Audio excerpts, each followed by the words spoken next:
Okay, so rusty, I don't know how I'm gonna take this off.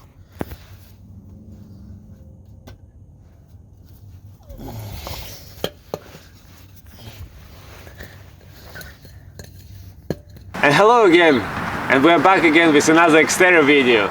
So today we're gonna be doing something that was needed to be done for quite some time. As you may know, I have a check engine light, which is for my passenger side catalyst converter below efficiency. So in the past I tried to fix that with a Cataclean. It kind of worked and kind of doesn't work. There is I mean, if you use it regularly or once in a while to maintain the cleanliness of a catalyst converter, then it should probably work. But if you never do anything with that and over time the catalyst converter goes bad, and if it's like physically clogged up or anything, it doesn't really gonna work from what I can tell. So anyways, I saved some money and I actually went and I bought a brand new catalyst converter. So that's what we're gonna be trying to do today. I was watching a few videos online how to change the passenger side. So let me tell you, that's a little bit of a pain in the rear. And I don't claim to be a professional mechanic or anything. I'm just a regular guy trying to fix stuff on a car on its own. So you may try to attempt the same or not. It may be easier just to pay $200 extra or something and take it to a local mechanic and let them deal with that. But we're gonna try to fix it and replace it ourselves.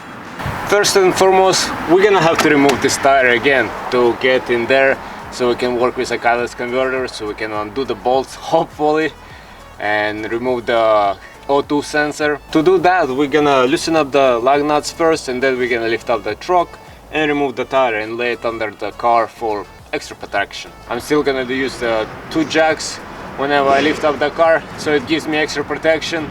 And it's gonna be, I feel it's gonna be kind of hard because I'm gonna be working right there where the jack is gonna be, but there's no other way to lift up the truck, I feel like. And we're gonna have to remove all of this inner lining, which is gonna be not a big of a deal, I think. But to get to the catalyst converter, there is a heat shield that gives a lot of problem to everybody from what I've been seeing. So not too sure how we're gonna approach that yet. But yeah, we'll see. So let's get the tire off first.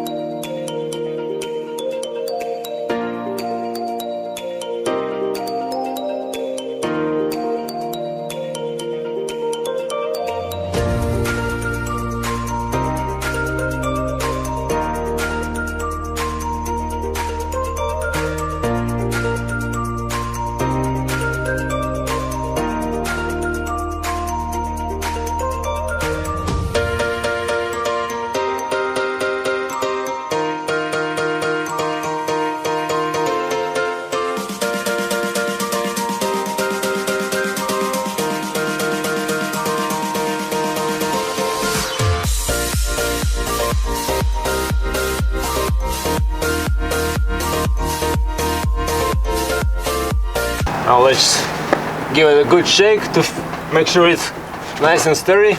Also, of course, you gotta make sure that the parking brake is on and the car is in the park.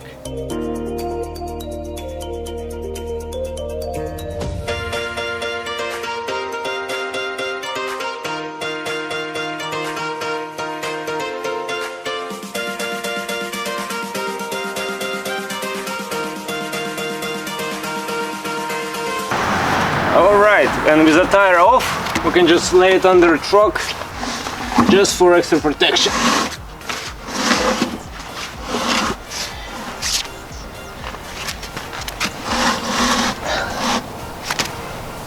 Right there.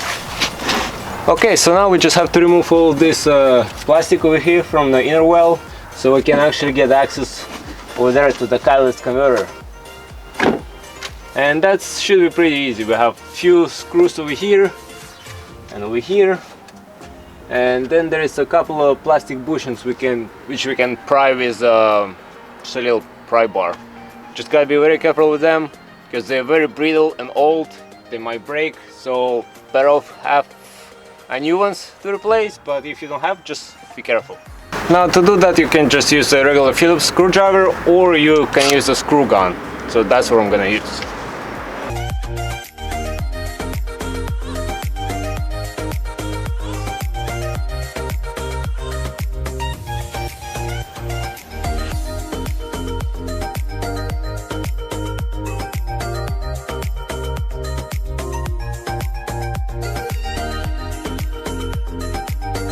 And looks like I have only one plastic strap over here. I guess all others are already gone. Carefully pry it out.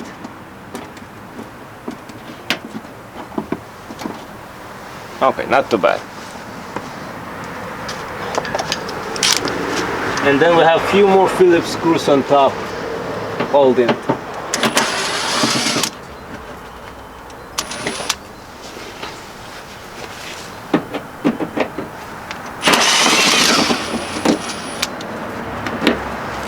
Just gotta remember where you're taking the stuff off so you can put it back on again.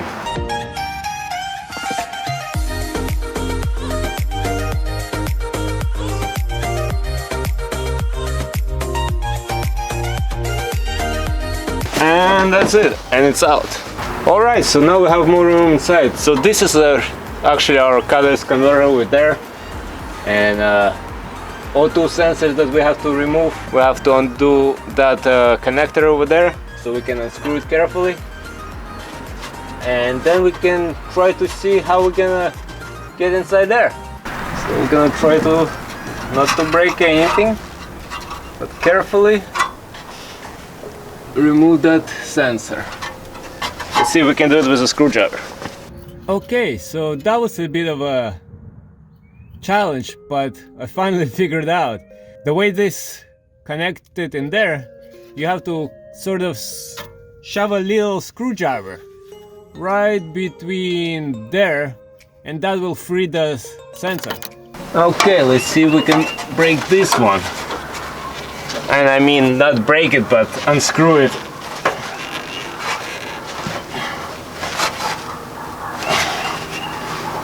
But I need more leverage. I need some kind of breaker bar.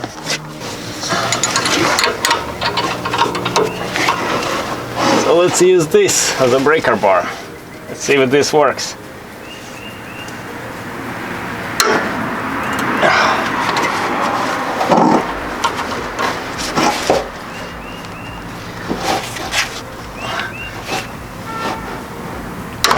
All right, good. Got another one.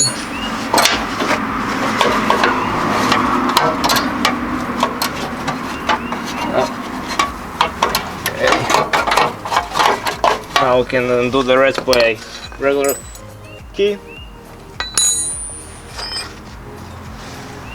The regular 14mm.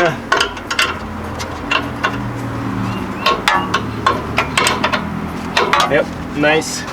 Now let's see if we can undo the lower bolt. Now whenever you work under the car, make sure you wear protective eyewear. You don't want anything to fall in your eyes. Trust me. Great, I got all 3 screws loose. So hopefully I'm not gonna have any trouble with that. So now I'm just gonna try to focus and working on this. I'm gonna go just try to cut those bolts and see what happens. So I'll keep you guys updated.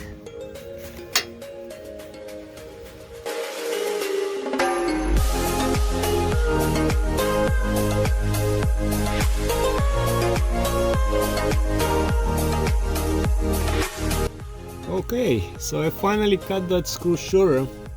So now I'm just gonna try to unscrew it. Hopefully it works. Let's see what happens.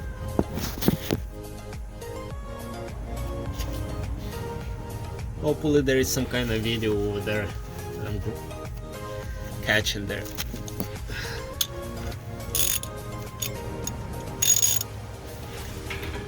And that's a half-inch socket over there. So let's hope it goes easy.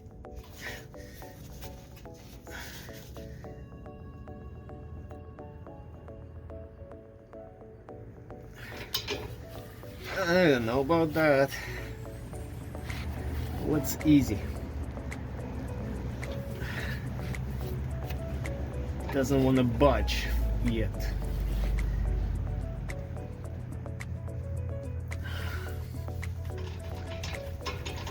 I feel like it's gonna strip.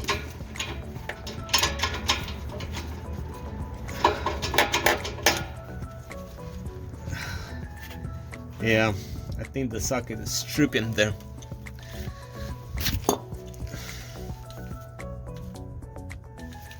On flashlight.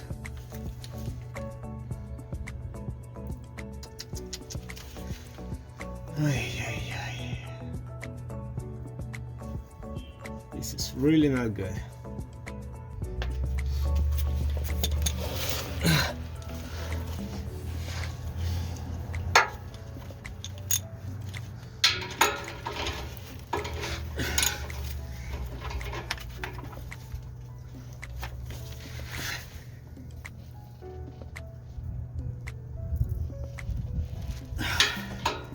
No, doesn't want to budge.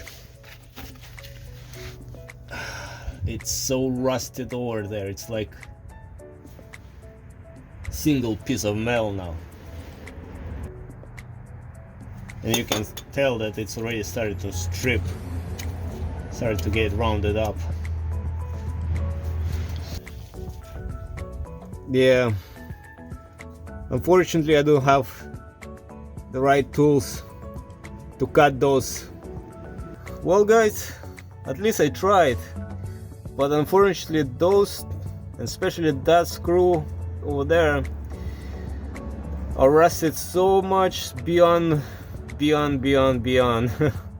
and I don't have the right tools to somehow cut them. I tried to cut that nut over there, that bolt to be precise, but the nut itself is started, I feel like it's gonna start spinning. Not spinning, but it's gonna get rounded up. Nor I can get that one off, but I don't even try too much getting that one off, because what's the sense if I cannot get that one off? You know what I mean? Yeah, they're so rusty, unfortunately. Well guys, unfortunately I was not able to replace my catalyst converter myself. I could not get rid of those bolts in there, and I was not able to pull it out. So unfortunately it's just life. There is some things we can do, some things we cannot do. So in this case, it is what it is. I failed, what can I say? But we'll learn it every time. So I'm just gonna take it to the mechanic, hopefully tomorrow, after tomorrow, and hopefully they can do it, because they do it for a living. I do it as a hobby. Yeah, but never give up. We'll keep trying. There is always gonna be a next challenge. There is always gonna be another thing to try to work on the truck, so don't be discouraged. There is still gonna be more content. So until next time, bye.